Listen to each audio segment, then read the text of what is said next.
सारिਆਂ ਦਾ स्वागत है। प्रभु यीशु मसीह ਨੂੰ ਇੱਕ ਧੰਨਵਾਨ ਵਿਅਕਤੀ ਨੇ ਆ ਕੇ ਪੁੱਛਿਆ, मैं सदीपक जीवन पाउण ਦੇ ਲਈ ਕੀ ਕਰਾਂ? मैं सदीपक जीवन पाउण ਦੇ ਲਈ ਕੀ ਕਰਾਂ? प्रभु यीशु मसीह ने ਉਹਨੂੰ ਆਖਿਆ, जो हुक्म मूसा ਦੇ ਦੁਆਰਾ ਤੁਹਾਨੂੰ ਮਿਲੇ ਆ, जो हुक्म मूसा ने ਦਿੱਤੇ ਆ, ਉਹਨਾਂ ਨੂੰ ਕੀ ਕਰਿਆ ਕਰ? ਮੰਨਿਆ ਕਰ, ਉਹਨਾਂ ਨੂੰ ਮੰਨ ਕੇ ਪੂਰਾ ਕਰਿਆ ਕਰ। ਤੇ ਧੰਨਵਾਨ ਵਿਅਕਤੀ ਅੱਗੋਂ ਪ੍ਰਭੂ ਯੀਸ਼ੂ ਮਸੀਹ ਨੂੰ ਕਹਿੰਦਾ ਹੈ, ਇਹ ਤਾਂ ਮੈਂ ਬਚਪਨ ਤੋਂ ਹੀ ਮੰਨਦਾ ਆ ਰਿਹਾ ਹਾਂ। ਪ੍ਰਭੂ ਯੀਸ਼ੂ ਮਸੀਹ ਨੇ ਉਹਨੂੰ ਆਖਿਆ, ਜੇ ਤੂੰ ਸਿੱਧ ਹੋਣਾ ਚਾਹੁੰਦਾ ਹੈ, ਲਿਖਿਆ ਉਹਦੀ ਵੱਲ ਧਿਆਨ ਦੇ ਨਾਲ ਪ੍ਰਭੂ ਯੀਸ਼ੂ ਮਸੀਹ ਨੇ ਵੇਖਿਆ ਔਰ ਉਹਨੂੰ ਆਖਿਆ, ਤੇਰੇ ਵਿੱਚ ਇੱਕ ਗੱਲ ਦੀ ਕੀ ਹੈ? ਘਾਟ ਹੈ। ਤੂੰ ਆਪਣਾ ਧਨ ਕੰਗਾਲਾਂ ਨੂੰ ਵੰਡ ਦੇ ਤੇ ਮੇਰੇ ਪਿੱਛੇ ਹੋ ਤੁਰ। ਬਾਈਬਲ 'ਚ ਲਿਖਿਆ ਉਹ ਬੜਾ ਧੰਨਵਾਨ ਵਿਅਕਤੀ ਸੀ।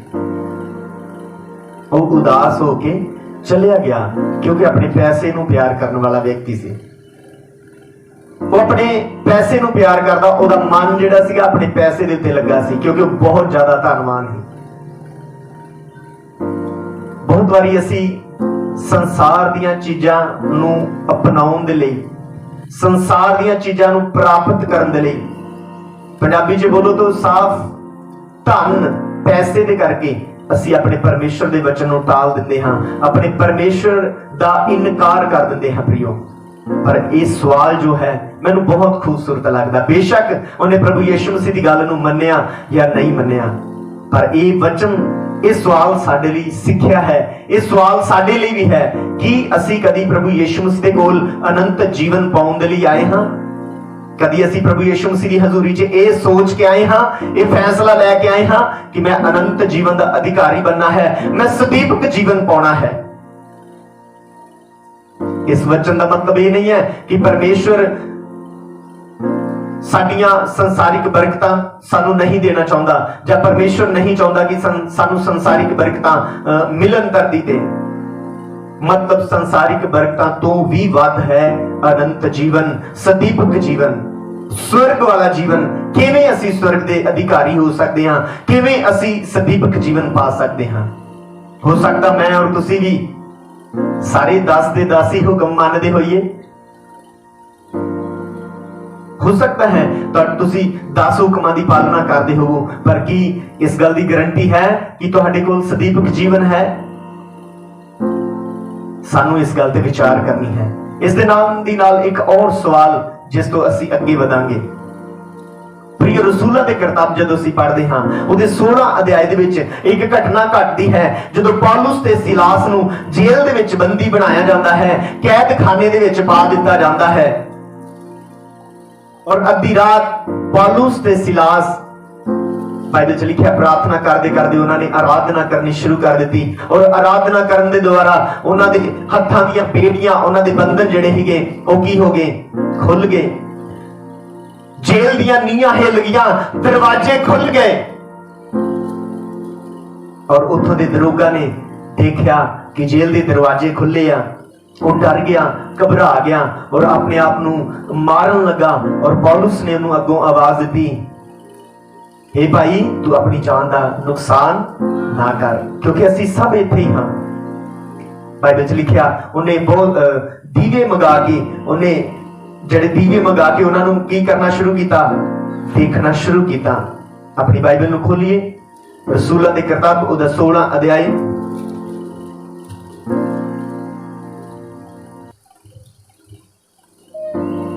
ਉਹਦੇ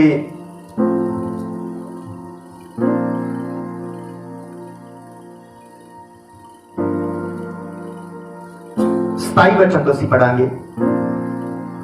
ਕੈਦਖਾਨੇ ਦਾ ਦਰੋਗਾ ਜਾਗ ਉੱਠਿਆ ਅਤੇ ਜਾਂ ਕੈਦਖਾਨੇ ਦੇ ਬੂਹੇ ਖੁੱਲੇ ਵੇਖੇ ਤਾਂ ਇਹ ਸਮਝ ਕੇ ਕਈ ਕੈਦੀ ਭੱਜ ਗਏ ਹੋਣੇ ਹਨ, ਤਲਵਾਰ ਧੋਈ ਅਤੇ ਆਪ ਨੂੰ ਮਾਰਨ ਲੱਗਾ। ਬਾਈਬਲ 'ਚ ਲਿਖਿਆ ਹੈ, ਜਦੋਂ ਉਹਨੇ ਦੇਖਿਆ ਕਿ ਦਰਵਾਜ਼ੇ ਖੁੱਲੇ ਆ ਤੇ ਦਰੋਗਾ ਨੇ ਆਪਣੀ ਤਲਵਾਰ ਖਿੱਚ ਕੇ ਆਪਣੇ ਆਪ ਨੂੰ ਮਾਰਨ ਲੱਗਾ। ਅੱਗੋਂ ਕੀ ਆਵਾਜ਼ ਆਈ ਹੈ? ਪਰ ਪੌਲੁਸ ਨੇ ਉੱਚੀ ਆਵਾਜ਼ ਨਾਲ ਪੁਕਾਰ ਕੇ ਆਖਿਆ, ਪੌਲੁਸ ਨੇ ਉੱਚੀ ਆਵਾਜ਼ ਦੇ ਨਾਲ ਆਖਿਆ, ਜੋ ਆਪ ਨੂੰ ਕੁਝ ਨੁਕਸਾਨ ਨਾ ਪਹੁੰਚਾ, ਤੂੰ ਆਪਣੀ ਜਾਨ ਦਾ ਕੋਈ ਨੁਕਸਾਨ, ਆਪਣੇ ਆਪ ਨੂੰ ਨੁਕਸਾਨ ਨਾ ਪਹੁੰਚਾ। ਕਿਉਂ ਜੋ ਅਸੀਂ ਸਭ ਇੱਥੇ ਹੀ ਅਸੀਂ ਸਭ ਇੱਥੇ ਹਾਂ। ਤਾਂ ਦੋ ਦੀਵੇ ਮੰਗਾ ਕੇ ਉਹਨੇ ਦੀਵੇ ਮੰਗਾਏ, ਅੰਦਰ ਨੂੰ ਦੌੜਿਆ ਉਹਨੇ ਅੰਦਰ ਜਾ ਕੇ ਉਹਨਾਂ ਨੂੰ ਲੱਭਣਾ ਸ਼ੁਰੂ ਕੀਤਾ। ਅਤੇ ਕੰਬਦਾ ਡਰਦਾ ਡਰਦਾ ਪੌਲੁਸ ਦੇ ਸਲਾਹ ਦੇ ਅੱਗੇ ਡਿੱਗ ਪਿਆ ਯੈਸ, ਉਹ ਪੌਲੁਸ ਦੇ ਸਿਲਾਸ ਦੇ ਅੱਗੇ ਡਿੱਗ ਗਿਆ। ਅਤੇ ਉਹਨਾਂ ਨੂੰ ਬਾਹਰ ਲਿਆ ਕੇ ਕਿਹਾ, ਉਹਨਾਂ ਨੂੰ ਬਾਹਰ ਲੈ ਆਂਦਾ, ਅੰਦਰ ਦੇ ਵਿੱਚੋਂ ਜੇਲ੍ਹ ਖਾਨੇ ਚੋਂ ਬਾਹਰ ਲੈ ਆਂਦਾ। हे ਮਹਾਂਪੁਰਖੋ, ਫਿਰ ਸਵਾਲ ਕਰਨ ਲੱਗਾ, ਹੇ ਮਹਾਂਪੁਰਖੋ, ਮੈਂ ਕੀ ਕਰਾਂ ਮੈਂ ਕੀ ਕਰਾਂ ਜਿਸ ਤੋਂ ਬਚਾਇਆ ਜਾਵਾਂ। ਜਿਸ ਤੋਂ ਕੀ ਕਰਾਂ? यस, ये सवाल बड़ा खूबसूरत सवाल है। मैं की करा जिस तो मैं किस बचाओ दी गल ਉਹ ਦਰੋਗਾ ਕਰ ਰਿਹਾ ਹੈ, ਕਿਸ ਚੀਜ਼ ਦਾ ਡਰ ਹੈ ਉਹਨੂੰ। ਸਮਝੀਏ ਇਸ ਘਟਨਾ ਨੂੰ। ਇੱਕ ਪੁਲਿਸ ਕਰਮਚਾਰੀ ਹੋਵੇ, ਜੇਲ੍ਹ ਦੇ ਵਿੱਚ ਉਹਦੀ ਡਿਊਟੀ ਹੋਵੇ ਕੈਦੀਆਂ ਦੀ ਰਾਖੀ ਕਰਨ ਦੇ ਉੱਤੇ, ਤੇ ਉਹਨੂੰ ਕਿਸ ਚੀਜ਼ ਦਾ ਖਤਰਾ ਹੈ ਖਤਰਾ ਨੂੰ? 50-60 ਹਜ਼ਾਰ ਰੁਪਏ ਉਹਦੀ ਤਨਖਾਹ ਹੋਵੇ, ਉਹਨੂੰ ਕਿਸੇ ਗੱਲ ਦੀ ਚਿੰਤਾ ਹੈ? ਪਰ ਇਸ ਜਗ੍ਹਾ ਤੇ ਉਹ ਚਿੰਤਾ ਜ਼ਾਹਿਰ ਕਰ ਰਿਹਾ ਹੈ, ਪੁੱਛ ਰਿਹਾ ਹੈ। ਔਰ ਸੋਚਣ ਵਾਲੀ ਗੱਲ ਹੈ, ਕੈਦੀਆਂ ਦੇ ਅੱਗੇ, ਕਿੰਨਾ ਦੇ ਅੱਗੇ? ਕੈਦੀਆਂ ਦੇ ਚਰਨਾਂ 'ਚ ਡਿੱਗ ਕੇ ਕੀ ਸਵਾਲ ਕਰ ਰਿਹਾ ਹੈ? ਕੈਦੀਆਂ ਨੂੰ ਕਹਿੰਦਾ, ਹੇ ਮਹਾਂਪੁਰਖੋ, ਮੈਂ ਕੀ ਕਰਾਂ ਜਿਸ ਤੋਂ ਬਚਾਇਆ ਜਾਵਾਂ। प्रियो, मैं तुहानू दस देना चाहता हाँ, ये वो बचाओ की गल कर रहा है। मैं समझदा जरूर इसनू समझ आ गई होगी कि ये इन्हें कैसी प्रार्थना की। जदों उन्हें प्रार्थना सुनी होगी, जदों उन्हें आराधना नू सुनिया होगा, तैनू ये गल दी समझ आ गई होगी कि जिस परमेश्वर दे अगे ये प्रार्थना करदे आ, जिस परमेश्वर की आराधना करदे आ, वो बेड़ियां नू खोलण दी ताकत रखदा है, वो जेलां दे दरवाजियां नू खोलण दी ताकत रखदा है, वो नीहां नू हिला देण दी ताकत रखदा है। हालेलुया। जिस परमेश्वर की आराधना करते आ, वो इन्हां नू बचाउण दी ताकत रखदा है। हालेलुया। इसलिए डरदा डरदा कंबदा उन्हां दे चरनां दे विच आके कहण लगा, हे महापुरखो, मैं की करां जिस तो बचाया जावां। अगों उन्हां ने की उत्तर दिता? उन्हां आख्या, पौलुस अते सिलास ने की उत्तर दिता? उन्होंने आख्या, प्रभु यीशु ते निहचा कर, प्रभु यीशु मसीह दे उत्ते निहचा कर, विश्वास कर, तां तू अते तेरा घराना बचाए जाओगे। तां कौन कौन बचाया जाएगा? तू अते तेरा घराना बचाया जाएगा। तू प्रभु यीशु मसीह दे उत्ते निहचा कर, फिर तू ते तेरा घराना बचाया जाएगा। आज का मेन विषय जो है साडा, जो सवाल है, असी प्रार्थना करते हाँ, परमेश्वर तो मांगते हाँ, परमेश्वर तेरे वचन च लिखा है कि तू बच ते तेरा घराना बचाया जाएगा। अपने पड़ोसी का हाथ फड़ो, उन्होंने बोलो, तुसी प्रार्थना करके कहते होवोगे, प्रभु नू कहते होवोगे, प्रभु तेरे वचन च लिखा है तू बच ते तेरा घराना बचाया जाएगा। पर घराना बचेगा किवें? की करना पवेगा? सुनिए हुण, इधर ध्यान कर लीए। कहंदा मैं की करां जिस तो प्रिय, अज इह गल नूं सानूं सीखण दी जरूरत है, सीखण दी जरूरत है और फॉलो करन दी जरूरत है। कहंदा बच्चन नूं सिर्फ सुनने वाले नहीं, बल्कि उस दे अनुसार चलण वाले होवो। दरोगा कह रहा मैं की करां? अज मैनू और तुहानू की करन दी जरूरत है ताकि असी भी बचाए जाइए, साडा घराना बचाया जाए, साडा महल्ला बचाया जाए, साडा नगर बचाया जाए। कुछ करना पवेगा। पौलुस ते सिलास ने दरोगा नू आख्या, प्रभु यीशु मसीह दे उत्ते नेचा कर, तां तू अते तेरा घराना बचाए जाओगे। घटना तुहाडे सामने होर भी रखना चाहता हाँ। सानू नेचा की करनी है, विश्वास की करना है, किस चीज के उत्ते नेचा करनी है, किस गल के उत्ते नेचा करनी है। वो वचन और सुसमाचार जो अज भी इस धरती के उत्ते सुनाया जा रहा है, केड़ा सुसमाचार? प्रभु यीशु मसीह दी सलीब दा सुसमाचार, प्रभु यीशु मसीह दे मर के जिंदा हो जाने का सुसमाचार, प्रभु यीशु मसीह दे धरती ते आउण दा सुसमाचार। प्रभु यीशु मसीह इस धरती दे उत्ते आए और साडी खातर प्रभु यीशु मसीह ने सलीब दा दुख चलिया, उस साडी खातर मारिया गया, दफनाया गया और फिर तीसरे दिन मुर्दियां दे विचों जी उठिया। इस गल दे उत्ते सानू नेचा करनी है।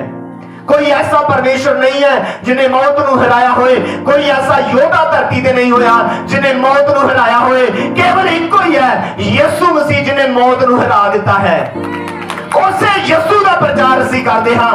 इस वचन दे उत्ते सानू विश्वास करना है, निहचा करनी है कि उहदे मार खान दे द्वारा असीं चंगे कीते गए हां, उहदे कोड़े खान दे द्वारा मैं और तुसीं बचाए गए हां। उसने मौत नूं हरा दिता है, वो कब्र दे विचों जिंदा होके बाहर आ गया। बाइबल च लिखिया है मौत वो कब्र भी उहनूं अपने अंदर ना रख सकी। जोर से बोले हालेलुया। इस गल ते सानू नेचा करनी है कि उन्हें मेरे पापां दी खातर दुख झल्लिया है और मैनू पाप वाला जीवन छड्ड के परमेश्वर दे वचन दे अनुसार जीना है, परमेश्वर दी इच्छा दे अनुसार जिंदगी नू जीना शुरू करना है। सब बोले हालेलुया। परमेश्वर दे वचन नू असीं और अच्छे तरीके नाल समझ सकीए। एक घटना तुहाडे सामने और रखनी चाहांगा। प्रियो, जदों असीं पुराने नियम दे विच, पुराने ऐहदनामे दे विच एक हिस्सा पढ़दे हां, यहोशुआ दी किताब जदों असीं पढ़दे हां ते उहदे विच एक घटना सानू मिलदी है जदों परमेश्वर ने अपने दास यहोशुआ दे द्वारा इस्राएली कौम नू यरीहो शहर दे उत्ते फतह दित्ती। उस तो पहला यरीहो शहर दा भेद लैण दे लई यहोशुआ ने दो मनुखां नूं भेजिया। प्रियो, बड़ी ध्यान दे नाल सुनना। वो औरत की कहती है, औरत की कहती है, नेचा दी अगर गल करिए, अगर नेचा दी गल करिए तो परमेश्वर दा वचन जदों असीं यहोशुआ 2 अध्याय पढ़दे हां तो उहदे 9 वचन च लिखिया है, 8 तो पढ़ांगा। ये लेटने ना पाए थे कि वह स्त्री छत पर इनके पास जाकर इन पुरुषों से कहने लगी, मुझे तो निश्चय है कि यहोवा ने तुम लोगों को ये देश दे दिया है और तुम्हारा भय हम लोगों के मन में समाया है और इस देश के सब निवासी तुम्हारे कारण घबरा रहे हैं। ਅਤੇ ਜਦ ਤਾਂ ਸੁਣਿਆ ਤਾਂ ਸਾਡੇ ਮਨ ਪਾਣੀਓ ਪਾਣੀ ਹੋ ਗਏ। ਯੈਸ, ਉਹ ਔਰਤ ਕਹਿੰਦੀ ਸਾਡੇ ਮਨ ਜਦੋਂ ਅਸੀਂ ਸੁਣਿਆ ਤੁਹਾਡੇ ਬਾਰੇ ਤੇ ਸਾਡੇ ਮਨ ਜਿਹੜੇ ਆ ਪਾਣੀਓ ਪਾਣੀ ਹੋ ਗਏ। ਅਤੇ ਤੁਹਾਡੇ ਕਾਰਨ ਹਾਂਜੀ ਕਿਸੇ ਮਨੁੱਖ ਵਿੱਚ ਹਿੰਮਤ ਨਹੀਂ ਰਹੀ। ਹੁਣ ਕਿਸੇ ਵੀ ਮਨੁੱਖ 'ਚ ਹਿੰਮਤ ਨਹੀਂ ਰਹੀ। ਕਿਉਂ ਜੋ ਯਹੋਵਾ ਤੁਹਾਡਾ ਪਰਮੇਸ਼ਵਰ, ਯਹੋਵਾ ਤੁਹਾਡਾ ਪਰਮੇਸ਼ਵਰ ਉੱਪਰਲੇ ਸਵਰਗ ਵਿੱਚ ਅਤੇ ਹੇਠਲੀ ਧਰਤੀ ਉੱਤੇ ਉਹ ਪਰਮੇਸ਼ਵਰ ਹੈ। ਉੱਪਰਲੇ ਸਵਰਗ ਦੇ ਵਿੱਚ ਹੇਠਲੀ ਧਰਤੀ ਦੇ ਉੱਪਰ ਉਹੋ ਹੀ ਪਰਮੇਸ਼ਵਰ ਹੈ। ਸੋ ਹੁਣ ਤੁਸੀਂ ਮੇਰੇ ਨਾਲ ਯਹੋਵਾ ਦੀ ਸਹੁੰ ਖਾਓ। ਉਹ ਔਰਤ ਕਹਿਣ ਲੱਗੀ, ਹੁਣ ਤੁਸੀਂ ਮੇਰੇ ਨਾਲ ਯਹੋਵਾ ਦੀ ਕੀ ਕਰੋ? ਸਹੁੰ ਖਾਓ। ਇਸ ਲਈ ਸਹੁੰ ਖਾਓ ਭਈ ਜਿਹੀ ਤੁਹਾਡੇ ਉੱਤੇ ਮੈਂ ਦਇਆ ਕੀਤੀ ਹੈ। ਹੁਣ ਔਰਤ ਉਹਨਾਂ ਨੂੰ ਕਹਿੰਦੀ, ਮੇਰੇ ਨਾਲ ਸਹੁੰ ਖਾਓ ਜਿੱਦਾਂ ਮੈਂ ਤੁਹਾਡੇ ਉੱਤੇ ਕੀ ਕੀਤੀ ਆ? ਦਇਆ ਕੀਤੀ ਆ। ਕੀ ਦਇਆ ਕੀਤੀ?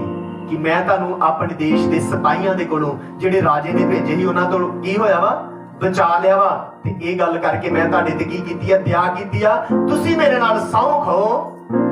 ਹਾਂਜੀ, ਤੁਸੀਂ ਭਈ ਜਿਹੀ ਤੁਹਾਡੇ ਉੱਤੇ ਮੈਂ ਦਇਆ ਕੀਤੀ ਹੈ, ਤਹੀਂ ਤੁਸੀਂ ਮੇਰੇ ਪਿਤਾ ਦੇ ਘਰਾਣੇ ਉੱਤੇ ਦਇਆ ਕਰੋਗੇ। ਯੈਸ, ਯਹਾਂ ਇੱਥੇ ਫੇਰ ਹੁਣ ਗੱਲ ਆ ਗਈ ਹੈ ਕਾਦੀ? ਘਰਾਣੇ ਦੀ। ਘਰਾਣੇ ਨੂੰ ਬਚਾਉਣਾ ਕਿੱਦਾਂ ਸੀ? ਤੂੰ ਬਚ, ਤੇਰਾ ਪ੍ਰਭੂ ਤੇਰੇ ਵਚਨ 'ਚ ਲਿਖਿਆ ਤੂੰ ਬਚ, ਤੇਰਾ ਘਰਾਣਾ ਬਚੇਗਾ ਕਿੱਦਾਂ? ਇਹ ਪੌਲੁਸ ਤੇ ਸਿਲਾਸ ਨੇ ਦੱਸਿਆ। ਪੌਲੁਸ ਤੇ ਸਿਲਾਸ ਨੇ ਦੱਸਿਆ, ਕਹਿੰਦਾ ਤੂੰ ਪ੍ਰਭੂ ਯੀਸ਼ੂ ਮਸੀਹ ਦੇ ਉੱਤੇ ਨੀਚਾ ਕਰ। ਤੂੰ ਜਦੋਂ ਤੂੰ ਨੀਚਾ ਕਰੇਗਾ ਪ੍ਰਭੂ ਯੀਸ਼ੂ ਮਸੀਹ ਤੇ, ਤੂੰ ਤੇ ਤੇਰਾ ਘਰਾਣਾ ਕੀ ਹੋਵੇਗਾ? ਬਚ ਜਾਵੇਗਾ। ਇੱਥੇ ਔਰਤ ਵੀ ਘਰਾਣੇ ਦੀ ਗੱਲ ਕਰ ਰਹੀ ਹੈ, ਪਰ ਉਹ ਘਰਾਣੇ ਨੂੰ ਬਚਾਉਣ ਦੇ ਲਈ ਕੀ ਕਰ ਰਹੀ ਹੈ? ਦਇਆ। ਇਹਨੇ ਉਹਨਾਂ ਦੋ ਮਨੁੱਖਾਂ ਦੇ ਉੱਤੇ ਦਇਆ ਕੀਤੀ ਔਰ ਉਹਨਾਂ ਨੂੰ ਕਿਹਾ, ਹੁਣ ਤੁਸੀਂ ਵੀ ਮੇਰੇ ਨਾਲ ਕੀ ਕਰੋ? ਸਹੁੰ ਖਾਓ। ਸਹੁੰ ਖਾਓ ਕਿ ਤੁਸੀਂ ਕੀ ਕਰੋ ਜਦੋਂ ਤੁਸੀਂ ਸਾਡੇ ਦੇਸ਼ 'ਚ ਕਬਜ਼ਾ ਕਰਨਾ ਹੋ। ਹਾਂਜੀ, ਪੜ੍ਹੀਏ। ਸੋ ਹੁਣ ਤੁਸੀਂ ਮੇਰੇ ਨਾਲ ਯਹੋਵਾ ਦੀ ਸਹੁੰ ਖਾਓ। ਯਹੋਵਾ ਦੀ ਸਹੁੰ ਖਾਓ। ਇਸ ਲਈ ਭਈ ਜਿਹੀ ਤੁਹਾਡੇ ਉੱਤੇ ਮੈਂ ਦਇਆ ਕੀਤੀ ਹੈ, ਜਿਵੇਂ ਮੈਂ ਤੁਹਾਡੇ ਉੱਤੇ ਦਇਆ ਕੀਤੀ ਹੈ, ਤਹੀਂ ਤੁਸੀਂ ਮੇਰੇ ਪਿਤਾ ਦੇ ਘਰਾਣੇ ਉੱਤੇ ਦਇਆ ਕਰੋਗੇ। ਯੈਸ, ਤੁਸੀਂ ਵੀ ਮੇਰੇ ਪਿਤਾ ਦੇ ਉੱਤੇ ਕੀ ਕਰੋਗੇ? ਦਇਆ ਕਰੋਗੇ। ਅਤੇ ਇੱਕ ਪੱਕਾ ਨਿਸ਼ਾਨ ਮੈਨੂੰ ਦਿਓ ਕਹਿੰਦੀ ਮੈਨੂੰ ਚਿੰਨ੍ਹ ਦਿਓ, ਇੱਕ ਨਿਸ਼ਾਨੀ ਦਿਓ, ਨਿਸ਼ਾਨ ਦਿਓ ਮੈਨੂੰ ਕਿ ਮੇਰੇ ਪਿਤਾ ਦਾ, ਮੇਰੀ ਮਾਤਾ ਦਾ, ਮੇਰੇ ਭਰਾਵਾਂ। ਇੱਕ ਇੱਕ ਚੀਜ਼ ਗਿਣ ਕੇ ਦੱਸ ਦਿੱਤੀ ਹੈ। ਫਿਰ ਪੜੋ ਇਹਨਾਂ ਵਚਨਾਂ ਨੂੰ ਕਿ ਮੇਰੇ ਪਿਤਾ, ਮੇਰੀ ਮਾਤਾ, ਮੇਰੇ ਭਰਾਵਾਂ, ਮੇਰੀਆਂ ਭੈਣਾਂ ਨੂੰ ਅਤੇ ਜੋ ਕੁਝ ਉਹਨਾਂ ਦਾ ਹੈ ਵਾ ਜਿਉਂਦਾ ਰੱਖੋਗੇ। ਕਹਿੰਦੀ ਸੌਖ ਹੋ, ਇਹ ਹੈ ਬਚਾਓ। ਆਪਣੇ ਪਰਿਵਾਰ ਦੀ ਜੇਕਰ ਅਸੀਂ ਚਿੰਤਾ ਕਰਦੇ ਹਾਂ, ਜੇ ਚਾਹੁੰਦੇ ਹਾਂ ਕਿ ਸਾਡਾ ਘਰਾਣਾ ਬਚ ਜਾਵੇ, ਸਾਡਾ ਪਰਿਵਾਰ ਬਚ ਜਾਵੇ, ਤੇ ਫਿਰ ਸਾਨੂੰ ਪਹਿਲਾ ਕੰਮ ਜਿਹੜਾ ਕਰਨਾ ਹੈ ਪ੍ਰਭੂ ਯਿਸੂ ਮਸੀਹ ਦੇ ਉੱਤੇ ਨੇਚਾ ਕਰਨੀ ਹੈ। ਪ੍ਰਿਓ, ਜਦੋਂ ਅਸੀਂ ਰਸੂਲਾਂ ਦੇ ਕਿਤਾਬ ਵਿੱਚ ਪੜ੍ਹਦੇ ਹਾਂ, ਲਿਖਿਆ ਉਹਨਾਂ ਨੇ ਪ੍ਰਭੂ ਯਿਸੂ ਮਸੀਹ ਦੇ ਉੱਤੇ ਨੇਚਾ ਕੀਤੀ। ਉਹਨਾਂ ਨੇ ਵਚਨ ਸੁਣਿਆ ਪ੍ਰਭੂ ਯਿਸੂ ਮਸੀਹ ਦਾ, ਔਰ ਵਚਨ ਸੁਣਨ ਤੋਂ ਤੁਰੰਤ ਬਾਅਦ ਉਹਨਾਂ ਨੇ ਐਕਸ਼ਨ ਕਰ ਦਿੱਤਾ। ਅੱਧੀ ਰਾਤ ਬਾਈਬਲ 'ਚ ਲਿਖਿਆ ਉਹਨਾਂ ਨੇ ਬਪਤਿਸਮਾ ਲੈ ਲਿਆ। हालेलुया, जोर से बोले हालेलुया। इस जगह पे इस औरत ने एक घटना मैं क्यों दस रहा हां, ताकि ਅਸੀਂ ਆਪਣੇ ਪਰਿਵਾਰ ਨੂੰ ਕਿਵੇਂ ਬਚਾਉਣਾ ਹੈ। ਇਹਦੇ ਵਿੱਚ ਇੱਕ ਬਹੁਤ ਸਾਰੀਆਂ ਗੱਲਾਂ ਨੇ, ਪਰ ਇੱਕ ਖਾਸ ਗੱਲ ਹੈ ਜਿਹੜੀ ਮੈਂ ਤੁਹਾਨੂੰ ਦੱਸਣਾ ਚਾਹੁੰਦਾ ਹਾਂ। ਮੈਂ ਤੁਹਾਡਾ ਧਿਆਨ ਲੈ ਕੇ ਜਾਣਾ ਚਾਹੁੰਦਾ ਉਸ ਗੱਲ ਦੀ ਵੱਲ, ਉਸ ਵਚਨ ਦੀ ਵੱਲ। ਉਹ ਤਰੀਕਾ ਜੋ ਇਸ ਔਰਤ ਨੂੰ ਅਪਣਾਉਣ ਦੇ ਲਈ ਉਹ ਭੇਤੀਆਂ ਨੇ ਆਖਿਆ, ਕਹਿੰਦੀ ਮੇਰੇ ਪਿਤਾ ਤੇ, ਮੇਰੀ ਮਾਤਾ ਤੇ, ਮੇਰੇ ਭਰਾਵਾਂ ਤੇ, ਭੈਣਾਂ ਤੇ ਅਤੇ ਜੋ ਕੁਝ ਉਹਨਾਂ ਦਾ, ਤੁਸੀਂ ਕੀ ਕਰਿਓ? ਉਹਨਾਂ ਨੂੰ ਜਿਉਂਦਾ ਰੱਖਿਓ। ਫਿਰ ਅਤੇ ਸਾਡੀਆਂ ਜਾਨਾਂ ਨੂੰ ਮੌਤ ਤੋਂ ਛਡਾਓਗੇ। ਯੈਸ, ਤੁਸੀਂ ਸਾਡੀਆਂ ਜਾਨਾਂ ਨੂੰ ਮੌਤ ਤੋਂ ਛਡਾਓਗੇ। ਪੂਰੇ ਘਰਾਣੇ ਦੀ ਚਿੰਤਾ ਕਰ ਰਹੀ ਹੈ। ਫਿਰ ਉਹਨਾਂ ਨੇ ਅੱਗੋਂ ਕੀ ਆਖਿਆ? ਤਾਂ ਉਹਨਾਂ ਮਨੁੱਖਾਂ ਨੇ ਉਹਨੂੰ ਆਖਿਆ, ਜੇਕਰ ਤੁਸੀਂ ਸਾਡੀ ਇਹ ਗੱਲ ਨਾ ਦੱਸੋ, ਜੇ ਤੁਸੀਂ ਸਾਡੀ ਗੱਲ ਆਪਣੇ ਰਾਜੇ ਨੂੰ ਤੂੰ ਨਹੀਂ ਦੱਸੇਗੀ, ਤਾਂ ਤੁਹਾਡੀ ਮੌਤ ਦੇ ਵੱਟੇ ਸਾਡੀ ਜਾਨ ਜਾਵੇਗੀ। ਅਤੇ ਇਉਂ ਹੋਵੇਗਾ ਕਿ ਜਿਸ ਵੇਲੇ ਯਹੋਵਾ ਇਹ ਦੇਸ਼ ਸਾਨੂੰ ਦੇ ਦੇਵੇ, ਯਹੋਵਾ ਜਦੋਂ ਸਾਨੂੰ ਇਹ ਦੇਸ਼ ਦੇ ਦੇਵੇਗਾ, ਤਾਂ ਅਸੀਂ ਤੁਹਾਡੇ ਨਾਲ ਦਇਆ ਸੱਚਾਈ ਨਾਲ ਵਰਤਾਂਗੇ। ਉਹ ਭੇਤੀਏ ਕਹਿੰਦੇ ਜਦੋਂ ਸਾਡਾ ਯਹੋਵਾ ਪਰਮੇਸ਼ਰ ਤੁਹਾਡਾ ਇਹ ਦੇਸ਼ ਸਾਨੂੰ ਦੇ ਦੇਗਾ, ਅਸੀਂ ਦਇਆ ਤੇ ਭਲਾਈ ਦੇ ਨਾਲ ਤੇਰੇ ਘਰਾਣੇ ਦੇ ਨਾਲ ਕੀ ਕਰਾਂਗੇ?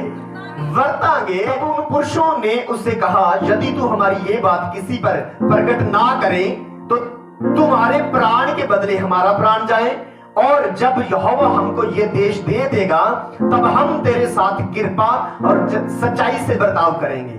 तब रहाब, जिसका घर शहरपनाह पर बना था और वह वही रहती थी, उसने उनको खिड़की से रस्सी के बल उतार के नगर के बाहर कर दिया, और उसने उनसे कहा, पहाड़ को चले जाओ, ऐसा ना हो कि खोजने वाले तुमको पाए, इसलिए जब तक तुम्हारे खोजने वाले लौट ना आए तब तक, अर्थात 3 दिन वहीं छिपे रहना, उसके बाद अपना मार्ग लेना। उन्होंने उसे कहा, जो शब्द तूने हमको खिलाई है उसके विषय में हम तो निर्दोष रहेंगे। सुन, कहते भी ਜਿਹੜੀ ਸੌਂ ਤੁਹਾਨੂੰ ਖਵਾਈ ਆ ਵੀ ਮੇਰੇ ਤੇ ਮੇਰੇ ਘਰਾਣੇ ਦੇ ਉੱਤੇ ਦਇਆ ਦਿਖਾਇਓ। ਤੁਸੀਂ ਜਦੋਂ ਤੁਸੀਂ ਸਾਡੇ ਦੇਸ਼ ਤੇ ਕਬਜ਼ਾ ਕਰੋਗੇ ਤੇ ਦਇਆ ਦਿਖਾਇਓ ਤੇ ਭਲਾਈ ਕਰਿਓ, ਸਾਰੇ ਲੋਕਾਂ ਦੇ ਨਾਲ ਸਾਨੂੰ ਮਾਰ ਨਾ ਦਿਓ, ਸਾਡੇ ਤੇ ਭਲਾਈ ਕਰਿਓ, ਸਾਨੂੰ ਜਿਉਂਦਾ ਰੱਖਿਓ। ਫਿਰ ਉਹਨੇ ਕੀ ਕੀਤਾ? ਖਿੜਕੀ ਦੇ ਰਾਹੀਂ ਆਪਣੇ ਘਰ ਦੇ ਦਰਵਾਜ਼ੇ ਖਿੜਕੀ ਦੇ ਵਿੱਚੋਂ ਦੀ ਉਹਨਾਂ ਮਨੁੱਖਾਂ ਨੂੰ ਰੱਸੀ ਬੰਨ੍ਹ ਕੇ ਲਮਕਾ ਦਿੱਤਾ, ਔਰ ਉਹਨਾਂ ਨੂੰ ਕਿਹਾ, ਤੁਸੀਂ 3 ਦਿਨ ਤੱਕ ਪਹਾੜ ਤੇ ਜਾ ਕੇ ਲੁਕੇ ਰਹਿਣਾ, ਕਿਉਂਕਿ ਕਿਤੇ ਜਿਹੜੇ ਸਿਪਾਹੀ ਤੁਹਾਨੂੰ ਲੱਭਣ ਦੇ ਉਹ ਤੁਹਾਨੂੰ ਲੱਭ ਨਾ ਲੈਣ। 3 ਦਿਨ ਤੱਕ ਪਹਾੜ ਤੇ ਰਹੋ, ਉਸ ਤੋਂ ਬਾਅਦ ਤੁਸੀਂ ਆਪਣੇ ਸਜਾਇਓ। ਪਰ ਜਦੋਂ ਇਹ ਗੱਲ ਕਹਿ ਹਟੀ ਤੇ ਉਹਨਾਂ ਮਨੁੱਖਾਂ ਨੇ ਕੀ ਆਖਿਆ? उन्होंने उससे कहा, जो शब्द तूने हमको खिलाई है उसके विषय में हम तो निर्दोष रहेंगे। सुन, जब हम लोग इस देश में आएंगे तब जिस खिड़की से तूने हमको उतारा है उसमें यही लाल रंग के सूत की डोरी बांध देना, और अपने माता पिता भाइयों वरन अपने पिता के सारे घराने को इसी घर में अपने पास इकट्ठा कर रखना। हुण परिवार नूं की करना है? माता पिता भाइयों और अपने पिता के घराने को इसे घर दे विच जिथे तुहानू बना दिती आ की करियो? सब बोलो की करियो? ਯੈਸ, ਪਰਿਵਾਰ ਦਾ ਇਕੱਠਾ ਹੋਣਾ ਬੜਾ ਜ਼ਰੂਰੀ ਹੈ। ਹੁਣ ਘਰਾਣੇ ਨੂੰ ਕੀ ਕਰਨ ਦੀ ਜ਼ਰੂਰਤ ਹੈ? ਉਸ ਔਰਤ ਨੂੰ ਉਹ ਦੋ ਭੇਤੀਏ ਕਹਿੰਦੇ ਆ ਜਿਹੜੇ ਭੇਤ ਲੈਣ ਗਏ ਸੀਗੇ, ਉਹਨਾਂ ਮਨੁੱਖਾਂ ਨੇ ਆਖਿਆ ਠੀਕ ਹੈ ਜਿਹੜੀ ਸਹੁੰ ਤੁਹਾਨੂੰ ਪਰਮੇਸ਼ਰ ਦੇ ਨਾਂ ਤੇ ਖਵਾਈ ਉਹ ਠੀਕ ਹੈ, ਪਰ ਤੁਸੀਂ ਵੀ ਇੱਕ ਕੰਮ ਕਰਿਓ ਕਿ ਜਦੋਂ ਅਸੀਂ ਤੁਹਾਡੇ ਦੇਸ਼ ਤੇ ਕਬਜ਼ਾ ਕਰਨ ਆਈਏ ਤਦ ਤੁਸੀਂ ਕੀ ਕਰਿਓ? ਇਕੱਠੇ ਹੋ ਜਿਓ। ਮਾਤਾ ਪਿਤਾ, ਤੇਰੇ ਭਰਾ ਤੇ ਤੇਰੇ ਪਿਤਾ ਦਾ ਘਰਾਣਾ ਇਸੇ ਹੀ ਘਰ ਦੇ ਵਿੱਚ ਇਕੱਠੇ ਹੋ ਜਿਓ। ਇੱਕ ਕੰਮ ਹੋਰ ਕਰਿਓ, ਜਿਹੜੀ ਖਿੜਕੀ ਥਾਣੀ ਤੂੰ ਸਾਨੂੰ ਤਾਰਿਆ ਉਹਦੇ ਨਾਲ ਕੀ ਬੰਨ੍ਹਿਓ? ਸੂਤ ਦੀ ਡੋਰੀ ਬੰਨ੍ਹਿਓ, ਤਾਂ ਕਿ ਜਦੋਂ ਅਸੀਂ ਤੁਹਾਡੇ ਦੇਸ਼ ਦੇ ਵਿੱਚ ਆਈਏ ਅਸੀਂ ਇਹ ਚੀਜ਼ ਜਿਹੜੇ ਵਿਅਕਤੀਆਂ ਨੂੰ ਅਸੀਂ ਭੇਜਾਂਗੇ, ਜਦੋਂ ਅਸੀਂ ਆਵਾਂਗੇ ਇਹ ਸੂਤ ਦੀ ਡੋਰੀ ਵੇਖਣਗੇ ਤੇ ਤੁਹਾਡੇ ਪਰਿਵਾਰ ਨੂੰ ਕੀ ਕਰਨਗੇ? ਜਾਨੋਂ ਮਾਰਨਗੇ ਨਹੀਂ, ਛੱਡ ਦੇਣਗੇ। ਕੀ ਕਰਨ ਦੀ ਜ਼ਰੂਰਤ ਹੈ ਪ੍ਰਿਓ? ਪਰਿਵਾਰ ਨੂੰ, ਘਰਾਣੇ ਨੂੰ ਸਭ ਤੋਂ ਪਹਿਲਾਂ ਇੱਕ ਮਨ ਹੋਣ ਦੀ ਜ਼ਰੂਰਤ ਹੈ। ਧਰਤੀ ਦੇ ਉੱਤੇ ਦੋ ਜਨ ਇੱਕ ਮਨ ਹੋ ਕੇ ਜੋ ਵੀ ਪਿਤਾ ਦੇ ਕੋਲੋਂ ਮੰਗਣਗੇ ਉਹਨਾਂ ਦੀ। ਅੱਜ ਬਹੁਤ ਸਾਰੇ ਹੋਰ ਵੀ ਕਾਰਨ ਹੋ ਸਕਦੇ ਆ, ਪ੍ਰਾਰਥਨਾਵਾਂ ਕਾਮਯਾਬ ਕਿਉਂ ਨਹੀਂ ਆ? ਕਿਉਂ ਨਹੀਂ ਕਾਮਯਾਬੀ ਮਿਲ ਰਹੀ? ਕਿਉਂਕਿ ਇੱਕ ਮਨ, ਪਰਿਵਾਰ ਦੇ ਵਿੱਚ ਇੱਕ ਮਨ ਹੋਣ ਦਾ ਸਬੂਤ ਦਈਏ। ਇਹ ਦੋ ਮਨੁੱਖ ਕੀ ਕਹਿ ਰਹੇ ਆ? ਕਹਿੰਦੇ ਜਦੋਂ ਅਸੀਂ ਤੁਹਾਡੇ ਦੇਸ਼ ਆਈਏ ਇੱਕ ਕੰਮ ਤੂੰ ਵੀ ਕਰੀ, ਤੇਰੇ ਮਾਂ-ਬਾਪ, ਤੇਰੇ ਭਰਾ ਤੇ ਤੇਰੇ ਪਿਤਾ ਦਾ ਘਰਾਣਾ ਉਸੇ ਘਰ 'ਚ ਇਕੱਠੇ ਰਹੋ, ਤੇ ਜੇ ਕੋਈ ਵਿਅਕਤੀ ਘਰ ਚੋਂ ਬਾਹਰ ਹੋਇਆ ਉਹਦੇ ਖੂਨ ਦੇ ਜ਼ਿੰਮੇਵਾਰ ਅਸੀਂ ਨਹੀਂ ਹੋਵਾਂਗੇ। ਏਕਤਾ, ਇਕੱਠੇ ਹੋਣਾ, ਇੱਕ ਮਨ ਹੋਣਾ ਬਹੁਤ ਹੀ ਜੋ ਸਾਡਾ ਪਰਮੇਸ਼ਰ ਸਾਨੂੰ ਕਰਨ ਦੇ ਲਈ ਕਹਿ ਰਿਹਾ ਅਸੀਂ ਕਰਦੇ ਹਾਂ, ਜੇਕਰ ਤੇ ਅਸੀਂ ਪਰਮੇਸ਼ਰ ਦੀ ਇੱਛਾ ਦੇ ਅਨੁਸਾਰ ਕਰਦੇ ਹਾਂ ਤੇ ਹੋ ਹੀ ਨਹੀਂ ਸਕਦਾ ਕਿ ਸਾਨੂੰ ਕਾਮਯਾਬੀ ਨਾ ਮਿਲੇ। ਕਿਵੇਂ ਬਚੇਗਾ ਘਰਾਣਾ? ਕਿਵੇਂ ਬਚੇਗਾ ਘਰਾਣਾ? ਕੀ ਕਰਨਾ ਪਵੇਗਾ? ਪਰਮੇਸ਼ਰ ਦੀ ਇੱਛਾ ਦੇ ਅਨੁਸਾਰ ਚੱਲਣਾ ਪਵੇਗਾ। ਭੇਤੀਆਂ ਨੇ ਜੋ ਔਰਤ ਨੂੰ ਕਿਹਾ ਉਹ ਕਰਨਾ ਪਵੇਗਾ, ਇੱਕ ਮਨ ਹੋਣਾ ਪਵੇਗਾ, ਇਕੱਠੇ ਹੋਣਾ ਪਵੇਗਾ ਸਾਨੂੰ ਪਰਮੇਸ਼ਰ ਦੀ ਹਜ਼ੂਰੀ ਦੇ ਵਿੱਚ। ਕਿਉਂਕਿ ਵਚਨ 'ਚ ਲਿਖਿਆ ਧਰਤੀ ਦੇ ਦੋ ਜਨ ਇੱਕ ਮਨ ਹੋ ਕੇ ਜੋ ਵੀ ਮੇਰੇ ਪਿਤਾ ਦੇ ਕੋਲੋਂ ਮੰਗਣਗੇ ਉਹਨਾਂ ਦੀ ਹੋ ਜਾਵੇਗਾ। ਕੀ ਅਸੀਂ ਇਕੱਠੇ ਹੁੰਦੇ ਹਾਂ? ਘਰ ਦੇ ਵਿੱਚ ਇਕੱਠੇ ਹੋਣਾ ਮਤਲਬ ਕਹਿਣ ਦਾ ਭਾਵ ਕੀ ਹੈ? ਪਰਮੇਸ਼ਰ ਦੀ ਹਜ਼ੂਰੀ ਦੇ ਵਿੱਚ ਇਕੱਠੇ ਹੋਣਾ। ਕਿ ਅਸੀਂ ਪਰਮੇਸ਼ਰ ਤੇ ਵਿਸ਼ਵਾਸ ਕਰਦੇ ਹਾਂ? ਕਿੰਨੇ ਲੋਕ ਆਪਣੇ ਪਰਮੇਸ਼ਰ ਤੇ ਵਿਸ਼ਵਾਸ ਕਰਦੇ ਆ ਮੇਰਾ ਪਰਮੇਸ਼ਰ ਜੀਵਤ ਹੈ? ਤੇ ਕੀ ਅਸੀਂ ਜਿਸ ਵਚਨ ਤੇ ਵਿਸ਼ਵਾਸ ਕਰਦੇ ਹਾਂ ਤੇ ਕੀ ਇਸ ਦੇ ਅਨੁਸਾਰ ਚੱਲਦੇ ਹਾਂ? ਅਸੀਂ ਜੇਕਰ ਵਿਸ਼ਵਾਸ ਕਰਦੇ ਹਾਂ ਤੇ ਫਿਰ ਚੱਲਾਂਗੇ ਵੀ। ਜੇਕਰ ਅਸੀਂ ਵਿਸ਼ਵਾਸ ਨਹੀਂ ਕਰਦੇ ਤੇ ਅਸੀਂ ਚੱਲ ਨਹੀਂ ਸਕਦੇ। ਵਿਸ਼ਵਾਸ ਦਾ ਪ੍ਰੂਫ ਕੀ ਹੈ? ਸਬੂਤ ਕੀ ਹੈ? ਮੈਂ ਕਹਿੰਦਾ ਉਸ ਔਰਤ ਨੇ ਵਿਸ਼ਵਾਸ ਦਾ ਸਬੂਤ ਦਿੱਤਾ। ਉਹ ਦੱਸ ਰਹੀ ਆ, ਕਹਿੰਦੀ ਤੁਹਾਡੇ ਕਰਕੇ ਯਰੀਹੋ ਸ਼ਹਿਰ ਦੇ, ਯਰੀਹੋ ਜਿਹੜਾ ਦੇਸ਼ ਹੈ ਉਹਦੇ ਲੋਕਾਂ ਦੇ ਦਿਲ ਕੀ ਆ? ਪਾਣੀ ਪਾਣੀ ਹੋ ਗਿਆ, ਡਰੇ ਪਏ ਲੋਕ, ਇਹਨਾਂ ਦੇ ਮਨ ਕੀ ਆ? ਘਬਰਾਏ ਪਏ ਆ, ਡਾਵਾਡੋਲ ਹੋਏ ਪਏ ਆ, ਕਿਸੇ ਦੇ ਵਿੱਚ ਜਾਨ ਰਹੀ ਬੇਜਾਨ ਹੋਏ ਪਏ ਆ ਤੁਹਾਡੇ ਡਰ ਦੇ ਮਾਰੇ। ਤੇ ਕਹਿੰਦੀ ਮੈਨੂੰ ਪਤਾ ਆ ਕਿ ਤੁਹਾਡੇ ਪਰਮੇਸ਼ਰ ਨੇ ਸਾਡਾ ਦੇਸ਼ ਤੁਹਾਨੂੰ, ਇਹ ਵਿਸ਼ਵਾਸ ਉਹਨੇ ਦਿਖਾਇਆ ਵਾ। ਫਿਰ ਉਹਦਾ ਸਬੂਤ ਕੀ ਦਿੱਤਾ? ਉਹਨੇ ਦੋ ਮਨੁੱਖਾਂ ਦੇ ਨਾਲ ਭਲਾਈ ਕੀਤੀ। ਦੋ ਮਨੁੱਖਾਂ ਦੇ ਨਾਲ ਭਲਾਈ ਕਰਕੇ ਉਹਨਾਂ ਨੂੰ ਆਖਿਆ, ਕਹਿੰਦੀ ਜਿੱਦਾਂ ਮੈਂ ਤੁਹਾਡੇ ਤੇ ਦਇਆ ਕੀਤੀ ਆ ਤੁਸੀਂ ਮੇਰੇ ਤੇ, ਮੇਰੇ ਪਰਿਵਾਰ ਤੇ ਕੀ ਕਰਿਓ? ਦਇਆ ਕਰਿਓ। ਪ੍ਰੈਕਟੀਕਲ ਕੰਮ ਕੀਤਾ ਉਹਨੇ। ਉਹ ਵਿਅਕਤੀਆਂ ਨੇ ਕਿਹਾ ਤੁਸੀਂ ਇੱਕ ਘਰ ਦੇ ਵਿੱਚ ਇਕੱਠੇ ਹੋ ਜਾਇਓ ਆਪਣੇ ਪਰਿਵਾਰ ਸਮੇਤ। ਅੱਜ ਪਰਿਵਾਰਾਂ ਨੂੰ ਇਕੱਠੇ ਹੋਣ ਦੀ ਜ਼ਰੂਰਤ ਹੈ। ਪਰਮੇਸ਼ਵਰ ਦੀ ਹਜ਼ੂਰੀ ਦੇ ਵਿੱਚ ਇਕੱਠੇ ਹੋਣ ਦੀ ਜ਼ਰੂਰਤ ਹੈ। ਪਰਮੇਸ਼ਵਰ ਦੀ ਹਜ਼ੂਰੀ 'ਚ ਇਕੱਠੇ ਹੋਣ ਦੀ ਜ਼ਰੂਰਤ ਹੈ। ਪਰਮੇਸ਼ਵਰ ਦੇ ਭਵਨ ਦੇ ਵਿੱਚ ਜਦੋਂ ਜਾਂਦੇ ਹੋ ਪੂਰਾ ਪਰਿਵਾਰ ਇਕੱਠੇ ਹੋ ਕੇ ਪਰਮੇਸ਼ਵਰ ਦੀ ਹਜ਼ੂਰੀ 'ਚ ਜਾਣਾ ਚਾਹੀਦਾ ਹੈ। ਜਦੋਂ ਪ੍ਰਾਰਥਨਾ ਕਰਦੇ ਹੋ ਪੂਰਾ ਪਰਿਵਾਰ ਪਰਮੇਸ਼ਵਰ ਦੀ ਹਜ਼ੂਰੀ ਦੇ ਵਿੱਚ ਬੈਠਣਾ ਚਾਹੀਦਾ ਹੈ। ਜਦੋਂ ਫਾਸਟਿੰਗ ਕਰਦੇ ਹੋ ਤੇ ਪੂਰਾ ਪਰਿਵਾਰ, ਮੈਂ ਕਹਿੰਦਾ, ਪਰਮੇਸ਼ਵਰ ਦੀ ਹਜ਼ੂਰੀ ਦੇ ਵਿੱਚ ਬੈਠਣਾ ਚਾਹੀਦਾ ਹੈ। ਹੋ ਹੀ ਨਹੀਂ ਸਕਦਾ ਜੇਕਰ ਅਸੀਂ ਇਕੱਠੇ ਹੋ ਜਾਵਾਂਗੇ, ਹੋ ਹੀ ਨਹੀਂ ਸਕਦਾ ਕੋਈ ਕੰਮ ਸਾਡੇ ਅੱਗੇ ਅੜ ਸਕੇ, ਸ਼ੈਤਾਨ ਦਾ ਕੋਈ ਬੰਧਨ ਸਾਡੇ ਘਰ ਦੇ ਵਿੱਚ, ਸਾਡੇ ਜੀਵਨ ਦੇ ਵਿੱਚ ਠਹਿਰ ਸਕੇ। ਜ਼ੋਰ ਸੇ ਬੋਲੇ ਹਾਲੇਲੂਇਆ। ਕਿਉਂਕਿ ਜੇਕਰ ਅਸੀਂ ਇਕੱਠੇ ਹੋ ਜਾਵਾਂਗੇ ਇੱਕ ਜਗ੍ਹਾ ਤੇ ਪਰਮੇਸ਼ਰ ਦਾ ਆਤਮਾ ਕੰਮ ਕਰਨਾ ਸ਼ੁਰੂ ਕਰ ਦੇਵੇਗਾ। ਜ਼ੋਰ ਸੇ ਬੋਲੇ ਹਾਲੇਲੂਇਆ। ਇਸ ਲਈ ਉਹ ਭੇਤੀਆਂ ਨੇ ਉਸ ਔਰਤ ਨੂੰ ਕਿਹਾ ਆਪਣੇ ਘਰਾਣੇ ਨੂੰ ਇਸ ਘਰ ਦੇ ਵਿੱਚ ਕੀ ਕਰ ਲਿਓ? ਇਕੱਠੇ ਕਰ ਲਿਓ। ਅੱਜ ਸਾਨੂੰ ਇਕੱਠੇ ਹੋਣ ਦੀ ਜ਼ਰੂਰਤ ਹੈ। परमेश्वर की हजूरी दे विच इकट्ठे होने की जरूरत है। प्रार्थना के वास्ते इकट्ठे होने की जरूरत है। कि असी इकट्ठे हाँ, कि असी मत्ती 18:19 वचन के अनुसार एक मन हाँ, सानू एक मन होने की जरूरत है। भले ही असी प्रार्थना करते हाँ, भले असी प्रार्थना दे विच बड़े चंगे हाँ, पर नाल सानू करन दी जरूरत है, इकट्ठे होने की जरूरत है, सानू ये वचन साझा करने की जरूरत है। प्रियो मैं नूह नबी की एग्जाम्पल तुहाडे सामने रखना चाहता हाँ। नूह नबी दे नाल परमेश्वर ने गल की। कई बारी जदों परमेश्वर साडे घर दे मैंबरां दे नाल गल करदा है, साडे घर दा कोई मैंबर आके सानू कहंदा है चल असीं इकट्ठे हो के चर्च चलीए, चल असीं प्रार्थना करिए, मेरे लिए बाइबल पढ़ो, मैनू तो नहीं पढ़दी आंदी पर चलो असीं बाइबल पढ़िए, चलो असीं अपने घर दे विच प्रभु दी महिमा करिए। ते की असीं ओहदी गल ते विश्वास करदे हां? कि असीं प्रार्थना दे लई बहिंदे हां? हो सकदा साडे घर दे विच साडे बजुर्ग सानू कहंदे हुण प्रार्थना दे लई कि आओ इकट्ठे बैठ के प्रार्थना करिए। हो सकदा बच्चों नूं उन्हां दे माता पिता कहंदे हुण चलो बैठो बाइबल पढ़ो, प्रार्थना दे लई बैठिए। हो सकदा पत्नी अपने पति नूं कहंदी होवे, बोलदी होवे कि चलो असीं बैठ के प्रार्थना करिए, या पति बोलदा होवे कि चलो असीं इकट्ठे बैठ के प्रार्थना करिए। कि असीं एक दूसरे दी गल नूं मनदे हां? कि असीं एक मन हां? कि साडे अंदर यूनिटी है? कि साडे अंदर एकता है?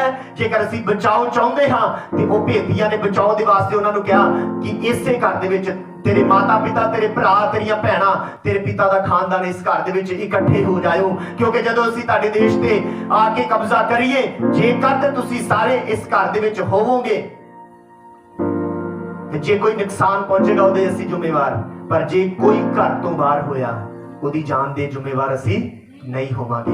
अज की असी परमेश्वर की हजूरी च जदों जांदे हां ते की असी पूरा परिवार इकट्ठे होके जांदे हां? मैं नूह नबी की गल की। नूह नबी दे नाल जदों परमेश्वर ने गल की, उन्होंने आख्या परमेश्वर ने, नूह धरती दे उत्ते पाप वध गया है, मैं जल परलू दे द्वारा इस धरती दे उत्तों सब कुछ की कर देवांगा, मिटा देवांगा। धरती का नाश, दुनिया का नाश मेरे सामने आ गया है, तू एक किश्ती बना, तू एक जहाज बना। और बाइबल च लिखा नूह नबी ने परमेश्वर की आज्ञा के अनुसार एक जहाज बनाया। और जदों दिन पूरे हो गए, परमेश्वर ने नूह नूं आख्या तू अपने परिवार समेत किथे जा? जहाज के अंदर। किथे जा? सब बोलिए किथे जा? किदां जा? इकल्ला ही जा? पत्नी नूं ते बच्चियां नूं घला दे ते आप तू? हाँ, किन्ने नूं समझ आ रही है? पत्नी नूं ते बच्चियां नूं घला दे ते आप तू काम ते चलिया जा। इदा क्या सी परमेश्वर ने? किवें? परमेश्वर ने आख्या तू अपने परिवार समेत जहाज दे विच बैठना आग्याकारी अधीनगी है। जहाज दे विच बैठना ना, ब्रदर दीपक जॉनसन जी एक भजन बोल के गए, बहुत खूबसूरत है ना। यीशु नाम वाला जहाज किन्ने नूं याद है? किन्ने नूं याद है? जोर से बोले हालेलुया। यस, जेकर असी भी परमेश्वर की हजूरी दे विच आ जावांगे, परिवार समेत इकट्ठे हो जावांगे परमेश्वर की हजूरी दे विच, ते बचाओ पक्का है, बचाओ पक्का है। ते पर जेकर एक फैमिली का और तुहाडे सामने मैं एग्जाम्पल रखनी चाहांगा, नमूना रखना चाहांगा, ते जेकर लूत दे परिवार वांगू साडीआं सोचां ते साडे विचार वक्खो वक्ख होए ते लूत दी पत्नी ने की कीता? पिछे नूं मुड़ के देखिया। परमेश्वर दे सेवकां ने की आख्या? दूतां ने की आख्या है?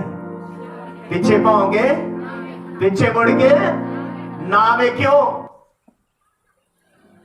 लूत दी पत्नी ने की कीता? फटाफट धौण घुमा के कहंदी होनी 2 सेकंडां च वेख के, पर परमेश्वर दे हुक्म नूं मन्निया ते की होया? लूत दा थंम बन गई। यीशु मसीह ने आख्या लूत दी तीवी नूं याद रखियो, है ना। ओदी सुर वखरी हैगी, ओदी सुर की ही परिवार नालों, विचार की ही। साडे फैमिलियां दे विच इदां तां नहीं आ, किते साडे परिवारां दे विच इदां तां नहीं आ, साडे सुर साडे विचार वक्खो वक्ख तां नहीं आ कि असीं परमेश्वर दे वचन दे अनुसार इक्को मन हां। जेकर एक मन हां, इकट्ठे हां, ਤੇ ਪੂਰਾ ਘਰਾਣਾ ਬਚ ਜਾਏਗਾ। ਪੌਲੁਸ ਤੇ ਸਿਲਾਸ ਨੇ ਵੀ ਦੱਸਿਆ ਹੈ ਪ੍ਰਭੂ ਯਿਸੂ ਮਸੀਹ ਦੇ ਉੱਤੇ ਕੀ ਕਰ ਨੇਚਾ ਕਰ ਤਾਂ ਤੂੰ ਅਤੇ ਤੇਰਾ ਘਰਾਣਾ ਕੀ ਹੋਵੇਗਾ। ਕਿ ਅਸੀਂ ਨੇਚਾ ਕਰਦੇ ਹਾਂ ਪਰਮੇਸ਼ਰ ਦੇ ਵਚਨ ਤੇ। ਨੂਹ ਨਬੀ ਨੇ ਨੇਚਾ ਕੀਤੀ, ਨੂਹ ਨਬੀ ਨੇ ਵਿਸ਼ਵਾਸ ਕੀਤਾ। ਬਾਈਬਲ 'ਚ ਲਿਖਿਆ ਉਹਨੇ ਪਰਮੇਸ਼ਰ ਦੇ ਹੁਕਮਾਂ ਦੇ, ਪਰਮੇਸ਼ਰ ਦੇ ਵਚਨ ਦੇ ਉੱਤੇ ਵਿਸ਼ਵਾਸ ਕੀਤਾ ਕਿ ਜਲ ਪਰਲੋ ਆਏਗੀ ਤੇ ਪਰਮੇਸ਼ਰ ਦੇ ਵਚਨ ਦੀ ਪਾਲਣਾ ਕੀਤੀ। ਖੁਦ ਵੀ ਬਚਿਆ, ਆਪਣੇ ਪਰਿਵਾਰ ਨੂੰ ਵੀ, ਤੇ ਲਿਖਿਆ ਉਹਨੇ ਸੰਸਾਰ ਨੂੰ ਦੋਸ਼ੀ ਠਹਿਰਾਇਆ। ਜਹਾਜ਼ ਬਣਾ ਕੇ ਉਹਨੇ ਆਪਣੇ ਵਿਸ਼ਵਾਸ ਦਾ ਸਬੂਤ ਦਿੱਤਾ। ਪਰਮੇਸ਼ਰ ਦੇ ਵਚਨ ਦੀ ਆਗਿਆਕਾਰੀ ਕਰਕੇ ਉਹਨੇ ਸਬੂਤ ਦਿੱਤਾ ਕਿ ਮੈਂ ਪਰਮੇਸ਼ਰ ਦੇ ਵਚਨ ਤੇ ਵਿਸ਼ਵਾਸ ਕਰਦਾ ਹਾਂ। ਜੇਕਰ ਤੁਸੀਂ ਪਰਮੇਸ਼ਰ ਦੇ ਵਚਨ ਤੇ ਵਿਸ਼ਵਾਸ ਕਰਦੇ ਹੋ, ਫਿਰ ਪਰਮੇਸ਼ਰ ਦੇ ਵਚਨ ਦੇ ਅਨੁਸਾਰ ਚੱਲਣਾ ਸ਼ੁਰੂ ਕਰੋ।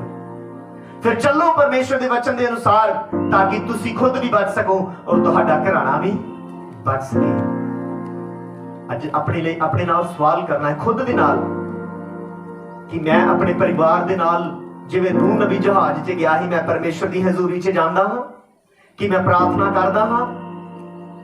ਕਿ ਮੈਂ ਪਰਮੇਸ਼ਰ ਦੇ ਵਚਨ ਨੂੰ ਜੇ ਮੈਂ ਪੜ੍ਹ ਨਹੀਂ ਸਕਦਾ ਤੇ ਕੀ ਮੈਂ ਖੁਦਾ ਦੀ ਹਜ਼ੂਰੀ 'ਚ ਜਾ ਕੇ ਸੁਣ ਲੈਂਦਾ ਹਾਂ ਵਚਨ ਨੂੰ? ਸਿਰਫ ਸੁਣਨਾ ਹੀ ਨਹੀਂ ਹੈ, ਚੱਲਣਾ ਵੀ ਹੈ।